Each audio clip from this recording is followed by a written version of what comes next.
পার্বত্য চট্টগ্রাম বাংলাদেশের দক্ষিণ-পূর্বাঞ্চলের একটি এলাকা, যা তিনটি জেলা রাঙামাটি, খাগড়াছড়ি ও বান্দরবান নিয়ে গঠিত। চট্টগ্রাম বিভাগের এই এলাকা পাহাড় ও উপত্যকায় পূর্ণ বলে এর নামকরণ করা হয়েছে পার্বত্য চট্টগ্রাম। এই অঞ্চল জুড়ে রয়েছে দেশের মোট বনভূমির এক বিশাল অংশ। তবে এখানে থাকা ক্ষুদ্র নৃগোষ্ঠী চাকমা, মারমা, গারো, সাঁওতালরা এই তিনটি জেলাকে বাংলাদেশ থেকে আলাদা করে স্বাধীন দেশ বানাতে চায়। পার্বত্য চট্টগ্রামের ক্ষুদ্র নৃগোষ্ঠীরা সারা বাংলাদেশে অবাধে বাস করে চাকরি করে, তবে তারা চায় না দেশের অন্যান্য অঞ্চলের মানুষ পার্বত্য চট্টগ্রামে বাস করুক। আজকের এই পর্বে আমরা জানব বাংলাদেশের পার্বত্য চট্টগ্রাম সম্পর্কে।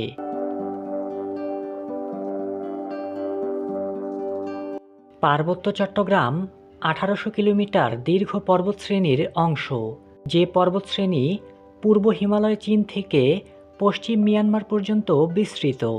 এর মধ্যে বাংলাদেশের রয়েছে প্রায় 280 কিলোমিটার বাই 60 কিলোমিটারের একটি সরু এলাকা। পার্বত্য চট্টগ্রামের প্রধান নদী চারটি। এগুলো হলো ফেনী নদী, কর্ণফুলী নদী, সাঙ্গু ও মাতামুহুরী। এই চারটি নদীর মধ্যে সবচেয়ে বড় হলো কর্ণফুলী নদী।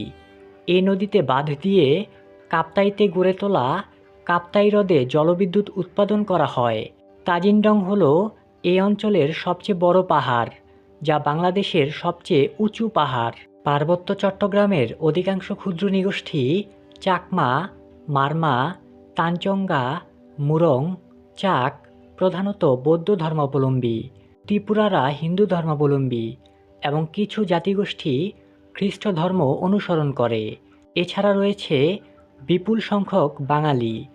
পার্বত্য চট্টগ্রামের মোট জনসংখ্যার 44.52% ইসলাম, 9.18% হিন্দু, 41.74% বৌদ্ধ এবং 3.26% খ্রিস্ট ধর্ম অনুসরণ করে।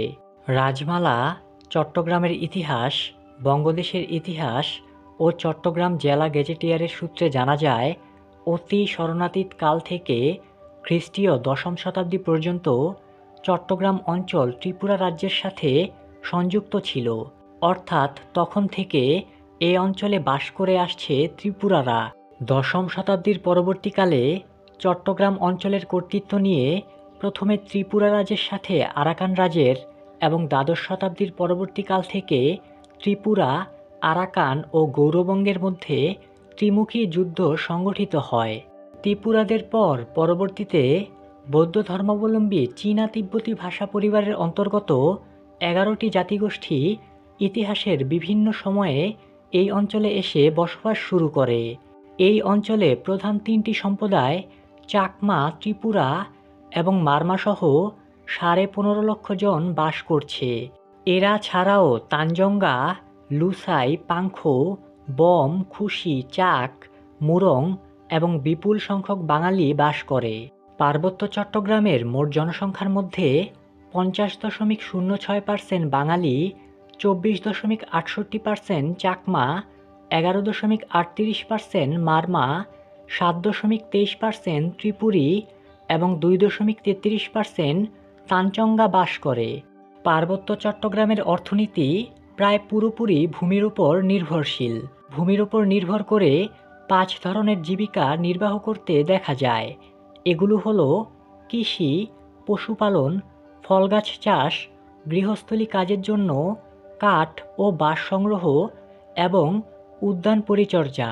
পাহাড়ি ক্ষুদ্র নৃগোষ্ঠী নারীদের 83% ঘরের বাইরে কাজ করে থাকে, অর্থাৎ তারা বাইরে কাজ করে জীবিকা নির্বাহ করে। উল্লেখ্য, পাহাড়ি নৃগোষ্ঠী নারীরা পুরুষদের তুলনায় অধিক পরিশ্রমী হয়। এখন প্রশ্ন হলো, জাতিসত্তা, সংস্কৃতি, ধর্ম বাঙালিদের থেকে আলাদা এমন একটি বাসিন্দাদের অঞ্চল বাংলাদেশের সাথে কিভাবে যুক্ত হলো? মুঘল সাম্রাজ্য 1666 হতে 1760 সাল পর্যন্ত এলাকাটি সুবাহ বাংলার অধীনে শাসন করে। 1760 সালে ইস্ট ইন্ডিয়া কোম্পানি ওই এলাকা নিজেদের আয়ত্তে আনে। 1860 সালে এটি ব্রিটিশ ভারতের অংশ হিসেবে যুক্ত হয়। ব্রিটিশরা এই এলাকার নাম দেয় চিটাগাং হিল ট্রাক্টস বা পার্বত্য চট্টগ্রাম। এটি চট্টগ্রাম জেলার অংশ হিসেবে বাংলা প্রদেশের অন্তর্গত ছিল। 1947 সালে এই এলাকা পূর্ব পাকিস্তানের অংশ হয়। 1971 সালে বাংলাদেশ স্বাধীন হওয়ার পর এটি বাংলাদেশের একটি জেলা হিসেবে অন্তর্ভুক্ত হয়।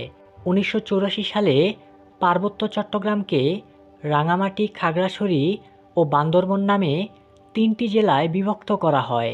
আরাকান রাজের রাজত্বের সময় চীনা তিব্বতী বৌদ্ধ ধর্মাবলম্বী লোকেরা পূর্ব দিক থেকে এই অঞ্চলে আগমন করে এবং তারা বর্তমানে চাকমা, ত্রিপুরা ইত্যাদি বৌদ্ধ ধর্মাবলম্বী গোত্রে বিভক্ত। আজকের এই ভিডিওটি এই পর্যন্তই। এই চ্যানেলে পৃথিবীর সকল দেশ নিয়ে বিস্তারিত একটি প্লেলিস্ট আছে। আপনি চাইলে এই চ্যানেলের ভিতরে ঢুকে ওই প্লেলিস্টটি দেখতে পারেন।